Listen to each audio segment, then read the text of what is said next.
7 मई को सुबह करीब 1:44 पर भारत ने पाकिस्तान और पाकिस्तान अधिकृत जम्मू कश्मीर के खिलाफ ऑपरेशन सिंदूर नाम का एक सैन्य अभियान शुरू किया।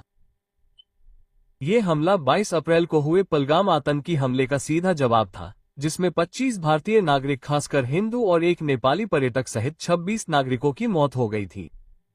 यहाँ एक नक्शा है जो सटीक जगहों को दर्शाता है। ये कोई यूं ही जगह नहीं है, ये भारतीय सेना द्वारा आतंकवाद विरोधी अभियान के लिए चुने गए खास ठिकाने थे, जिसका नाम ऑपरेशन सिंदूर था, जो 22 अप्रैल को हुई बहा हत्याओं के जवाब में था। आइए इसे जगह जगह से समझते हैं। इसकी शुरुआत पाकिस्तान के पंजाब के दक्षिणी शहर बहावलपुर से होती है। यहाँ मारा सुबनलाह नाम का एक मदरसा है। ये जाशिम मोहम्मद का जाना माना गढ़ है। ये सिर्फ एक मदरसा नहीं है, ये भारत पर हमले की योजना बनाने का एक प्रमुख केंद्र है।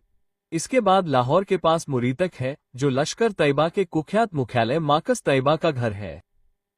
यह विशाल परिसर आतंकवादी संगठनों के लिए प्रशिक्षण, प्रचार और भर्ती का काम करता है, जिसका प्रमुख हाफी है। अब हम ताला सीमा के करीब जाते हैं। यहाँ शिविर का उपयोग जैश-ए मोहम्मद द्वारा किया जाता है, क्योंकि यह भारतीय सीमा के करीब है। ये जम्मू और कश्मीर में घुसपैठियों का प्रवेश बिंदु है। अब नियंत्रण रेखा के ठीक पास सीलकोट में महमूना जोया है।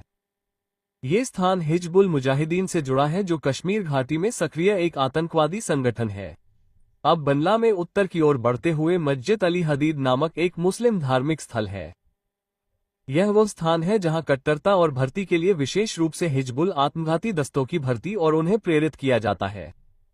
फिर हम कोटी में जाते हैं, जहां हमें 2 अलग अलग शिविर मिलते हैं। पहला मस्जिद अब्बास है, जिसका उपयोग जैश-ए मोहम्मद करता है, और उससे बहुत दूर मुस्कर राहिल शाहिद है, जिसे हिजबुल मुजाहिदीन द्वारा चलाया जाता है। कोटी स्पष्ट रूप से पाकिस्तान अधिकृत JNK के अंदर आतंकवादी गतिविधियों का केंद्र बन गया है। इसके बाद मुजफ्फराबाद है, जो पाकिस्तान के कब्जे वाले JNK की राजधानी है, और यहाँ शावई नाला कैंप है। ये ला द्वारा संचालित सबसे कुख्यात कैंपों में से एक है। इसका इस्तेमाल घुसपैठ की योजना बनाने और फिजिंग यूनिट के लिए मुख्य प्रशिक्षण स्थल के रूप में किया जाता है, जहाँ आत्मघाती हमलावरों को सीमा पार धकेलने से पहले नजदीकी लड़ाई में घुसपैठ की रणनीति और मनोवैज्ञानिक कंडीशनिंग में प्रशिक्षित किया जाता है। इसके बाद आपको पास में ही सेडना बिलाल कैंप मिलेगा, जो एक और जैश-ए मोहम्मद चौकी है, जो परिचालन, रसद और आतंकवादी प्रशिक्षण में शामिल है। ये सिर्फ एक प्रशिक्षण शिविर नहीं है, ये जैश-ए मोहम्मद के क्रॉसओवर अभियानों के लिए एक कमांड और समन्वय केंद्र के रूप में कार्य करता है। यहाँ आतंकवादियों को गुरिल्ला युद्ध, विस्फोटकों को संभालने और जम्मू कश्मीर में घुसपैठ के नक्शे के आधार पर प्रशिक्षित किया जाता है। ये जगह जैश-ए मोहम्मद कमांडरों के लिए एक सुरक्षित आश्रय के रूप में भी काम करती है। तो अब आप जान गए होंगे कि ये सिर्फ नक्शे पर नाम नहीं है, हर एक आतंक के लिए एक लॉन्च पैड है, जो भारत के जम्मू कश्मीर में शांति को प्रभावित करता है।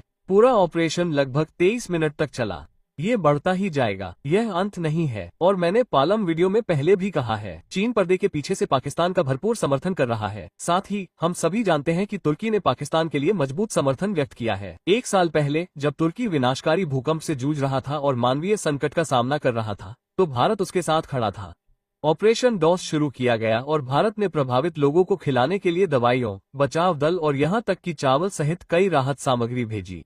ये सीमा से परे मानवता की दोस्ती का एक संकेत था। लेकिन आज जब भारत ने पाकिस्तान में आतंकी शिविरों के खिलाफ निर्णायक सैन्य कार्रवाई की, शिविर सीधे पहलगाम हमले से जुड़े थे। अंदाजा लगाइए कि कौन खड़ा हुआ? पीड़ितों के लिए नहीं, बल्कि अपराधियों के लिए।